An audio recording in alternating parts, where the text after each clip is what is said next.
रतन टाटा का न रहना, अब इसका सीधा अगर हम एक प्रभाव समझना चाहें समूह पर, किस हिसाब से हम उसका आकलन करें? ये आपने बहुत अच्छा सवाल पूछा और इसमें थोड़ा इतिहास में बार बार जाना पड़ेगा, क्योंकि जब रतन टाटा जी ने एक्टिव रोल 2012 के बाद जब कम किया और वो ट्रस्ट के तो अभी भी एक्टिव चेयरमैन ट्रस्ट थे, बट एमिरिटस में चले गए बाकी कंपनीज में, उस समय पे आपको याद होगा कि साइरस मिस्त्री जी को कमान दी गई। अब साइरस मिस्त्री जी का जो परिवार है उनकी भी हिस्सेदारी है, बहुत पुराने संबंध है, उनका भी एक शोक संदेश आया है। उस समय पे उन्होंने ये चाहा कि, और मुझे नहीं लगता कि वो पारसी होने के कारण या कोई ऐसा कोई डिसीजन था, वो एक बिजनेस डिसीजन था, परंतु जब उनको लगा, रतन टाटा को लगा कि ये बिजनेस टाटा ग्रुप, इसका इतिहास, इसका काम करने की शैली और कुछ चीजों पे जो वो कॉल लेते हैं, उनको लगा ये सही नहीं हो रहा है। जैसे हायर एंड फायर कई बारी हो जाता है, रतन टाटा जी का इस चीज में विश्वास नहीं था, तो जो डिफरेंसेस हुई और साइरस मिस्त्री जी फिर उस ग्रुप से बाहर निकले, उसके बाद रतन टाटा जी को ग्रुप में फिर से कुछ समय के लिए एक्टिव रोल प्ले करना पड़ा।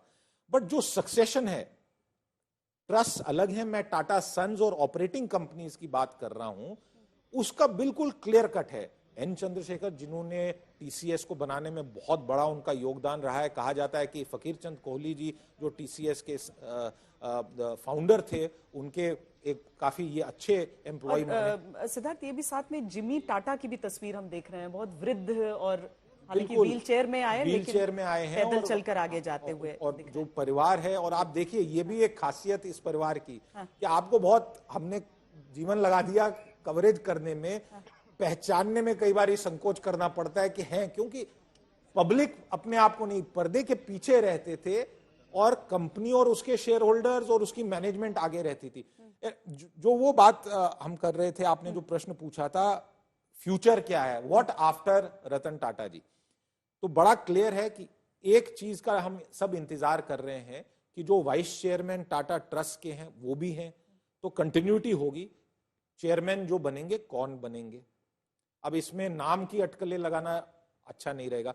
जहां तक टाटा सन्स है, वहां एन चंद्रशेखर ने, हर कंपनी में गवर्नेंस है, सीईओ है, बोर्ड है, शेयर होल्डर्स हैं, हर प्रकार से काम चल रहा है। अब हर कंपनी एकदम टॉप क्लास AAA काम कर रही है, हर किसी का मुनाफा लाखों करोड़ में, ऐसा नहीं है।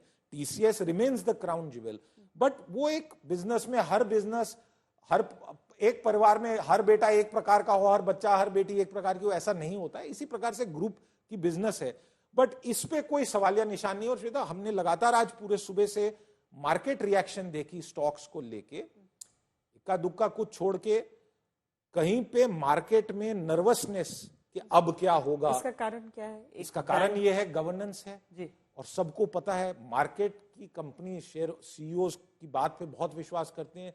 मार्केट जानता है कि टाटा ग्रुप में गवर्नेंस, मैनेजमेंट, टॉप मैनेजमेंट और जो सारा प्रक्रिया होती है काम करने की, ये भारतीय उद्योग में से one of the most robust structures है। और इनके एचआर पे तो किताबें लिखी गई हैं, टाटा एडमिनिस्ट्रेटिव सर्विस का भी एक जो कल्चर रहा है काम करने का, इसलिए उस मार्केट के द्वारा, आप मेरी बात छोड़ दीजिए, मार्केट ने कहीं वोट ऑफ नो कॉन्फिडेंस या नर्वसनेस आज नहीं दिखाया। ये तस्वीरें जो उस काफिले की रही, जो जिसमें पार्थिव शरीर रतन टाटा जी का लेकर निकला था, जो फूलों से ढकी हुई गाड़ी आप देख रहे हैं, उसी के भीतर तिरंगे में लिपटा उनका शरीर है। एक जो प्रश्न हमने पूछा था, हमारे एक दर्शक ने उसका उत्तर दिया है कि शव वाहन टाटा जेनॉन योद्धा पिकअप ट्रक है। अच्छा। और एक चीज उन्होंने और बताई है, अगर आप बोलें तो मैं जस्ट क्विकली बता दूं कि क्यों रतन टाटा जी को, टाटा ग्रुप को इतना माना जाता है। बस इस ब्रेक के बाद हम वो ले लेते हैं।